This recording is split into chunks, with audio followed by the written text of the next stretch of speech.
Welcome to the Explainer. Okay, let's dive right into this. Today, we're unpacking something incredibly fascinating, the fundamental building blocks of economics. Because, it turns out that at its very core, economics really isn't just about money.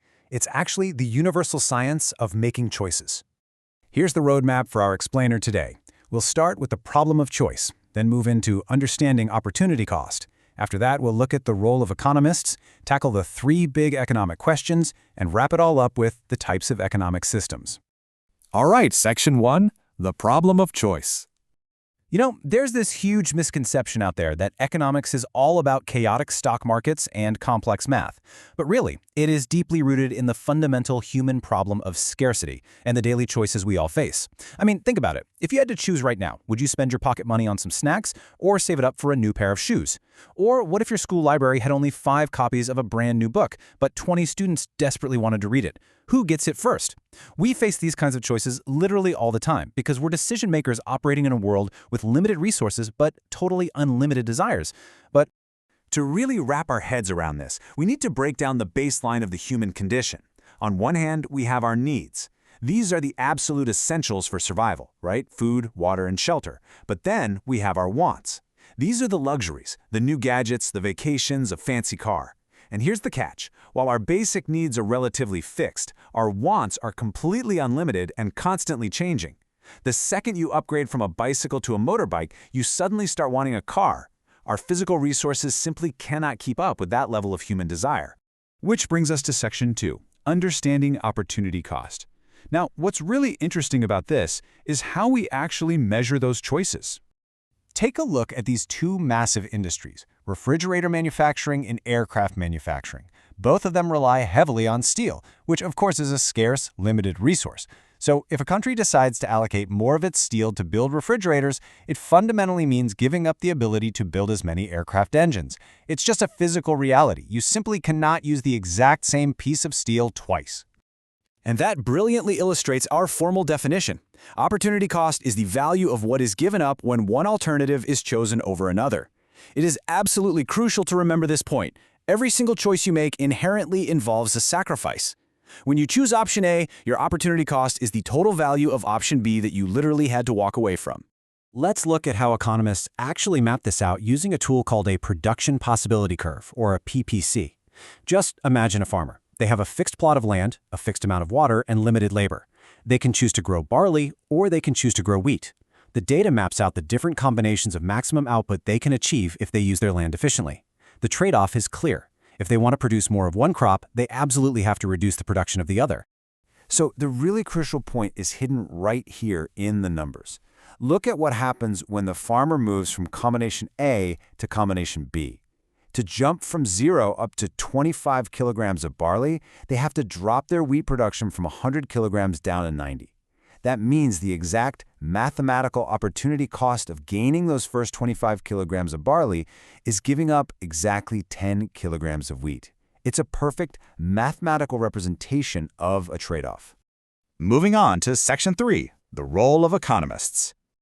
So, now that we know the theory, who actually studies all of this? Well, here is a fascinating fact. The word economics actually comes from the ancient Greek word oikonomia. It's made up of oikos, meaning household, and nemein, meaning management. So at its very core, economics is quite literally the science of household management, just scaled all the way up to businesses, governments, and entire nations. And how exactly do they manage this massive household? Well, an economist's work covers a lot of ground: policymaking, finance and investment, research, business consulting. But here is the key takeaway. They do not use guesswork. No, they rely on incredibly hard data. For example, they'll analyze comprehensive documents, like the Economic Survey of India, to guide governments on taxation or welfare spending. They advise investors on potential risks based on hard financial statements, and they help businesses figure out how to improve efficiency. They rigorously study the alternatives and their associated opportunity costs to help everyone make optimal decisions. All right, Section 4, 3 big economic questions. If we scale up from the analyst's desk to the level of an entire society, we realize that every single nation on Earth is forced to ask 3 sequential questions, simply because resources are universally scarce. Step 1, what to produce. For instance, should a farmer use their limited resources to grow a water-intensive crop like sugarcane that yields high profits, or maybe drought-resistant millets that save water and protect the soil? Step 2, how to produce it. And finally, Step 3, for whom to produce. Are we making luxury leather shoes for executives or durable, affordable rubber shoes for athletes and factory workers? Every single answer reflects a massive societal trade-off. Let's zoom in on that second question for just a moment. How to produce? There are two primary methods here. First, you have labor-intensive production. This uses a lot of workers and very little machinery. Think of traditional agriculture or customized handicrafts. On the flip side, you have capital-intensive production. This relies heavily on machines and advanced technology with very few workers. A massive, automated auto manufacturing plant is a perfect example. Ultimately, the final choice for any enterprise comes down to the availability of resources, the current level of technology, and the relative cost of paying for labor versus buying machinery. Let's move to Section 5 and see how this all builds together. Types of economic systems. So there are two major extremes when it comes to how nations answer those three big questions. On one hand, we have a planned economy. This is an environment where a central government authority makes all the major economic decisions. They decide exactly what is produced, how it's produced, and who gets it. Private ownership is extremely limited, if it even exists at all. The former Soviet Union is a classic example of this approach. On the other extreme, we have a market economy. Here, the forces of public demand and supply drive the answers. Individuals and private enterprises own the resources and the factories. In this system, the government basically acts like a referee, just ensuring safety and fair play without actively controlling prices or setting production quotas. But honestly, the reality is that most countries do not sit perfectly on either extreme. Instead, they operate as a mixed economy. This is a system where the government and the private sector completely coexist. They compete, and they share roles in making those big economic choices. It's essentially a synthesis of both systems.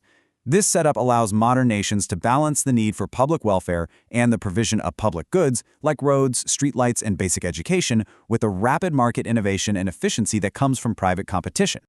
To see how this actually plays out in the real world, let's take a look at India's economic evolution. In the decades right after independence, India adopted a very state-led, planned approach. The government heavily controlled industries and allocated resources through a strict system of licenses. But by 1991, the country was facing some incredibly serious economic difficulties. As a result, the government introduced major economic reforms. They reduced excessive regulations, opened the economy up to global trade, and actively encouraged private enterprise. This post-1991 shift transitioned India into a much more market-oriented mixed economy, while still retaining a key role for government oversight. It's a brilliant illustration of how economic systems aren't rigidly static. They can actually adapt and change over time to survive. And that brings us full circle. We've explored how massive nations allocate their scarce resources. But you know what? The exact same principles apply directly to you today. Since resources are universally limited, especially your own time and your own money, what alternate reality are you giving up with your very next big choice? Think about your personal opportunity costs. Thank you so much for joining me on this explainer, and keep making those informed choices.